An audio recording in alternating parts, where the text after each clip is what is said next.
Hello friends, I am your catechist Maryann and I welcome you to the Tuesday of the Holy Week. We see the Gospels getting a little tense with every passing day. I hope yesterday you have felt that sweet fragrance around you. Have you heard of real life testimonies and miracles? Do you know what is the force behind each miracle? Yes, it is love for God.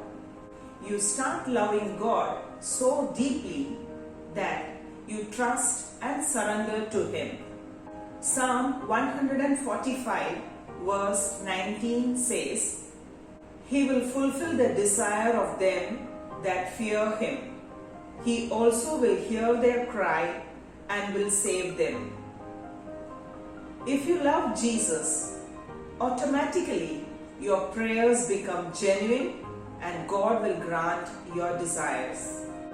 Let us now hear our Dear Reagan proclaim today's Gospel. A reading from the Gospel of John. After saying this, Jesus was troubled in spirit and declared, Very truly I tell you, one of you will betray me. The disciples looked at one another, uncertain of whom he was speaking. One of his disciples, the one whom Jesus loved, was reclining next to him.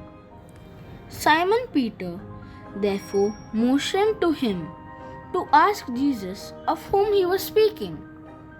So while reclining next to Jesus, he asked him, Lord, who is it?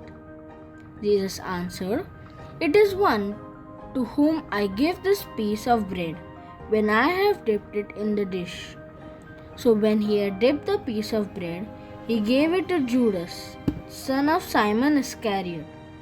After he received the piece of bread, Satan entered into him. Jesus said to him, Do quickly what you are going to do. Now no one at the table knew why he said this to him. Some thought that because Judas had the common purse, Jesus was telling him, Buy what we need for the festival, or that he should give something to the poor. After receiving the piece of bread, he immediately went out, and it was night. When he had gone out, Jesus said, Now the Son of Man has been glorified, and God has been glorified in him. If God has been glorified in him, God will also glorify him in himself, and will glorify him at once. Little children, I am with you only a little longer. You will look for me. And as I said to the Jews, so now I say to you, where I am going, you cannot come. Simon Peter said to him, Lord, where are you going? Jesus answered, Where I am going, you cannot follow me now, but you will follow afterwards. Peter said to him, Lord, why can I not follow you now? I will lay down my life for you, Jesus answered. Will you lay down your life for me?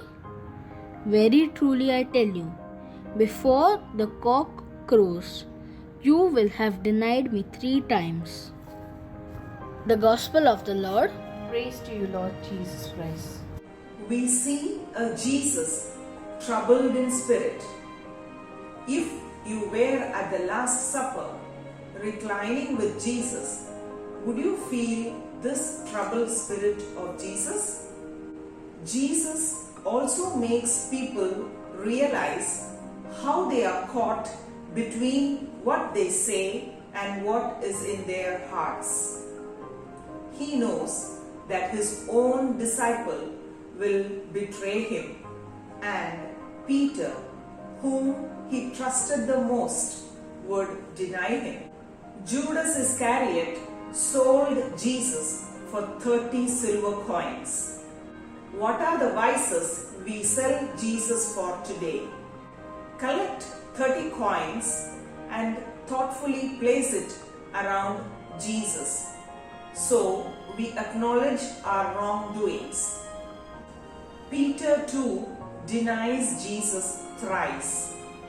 Are we shy to proclaim Jesus or tell our friends and teachers or your manager at work that the Sunday Mass is a special encounter and you must have it?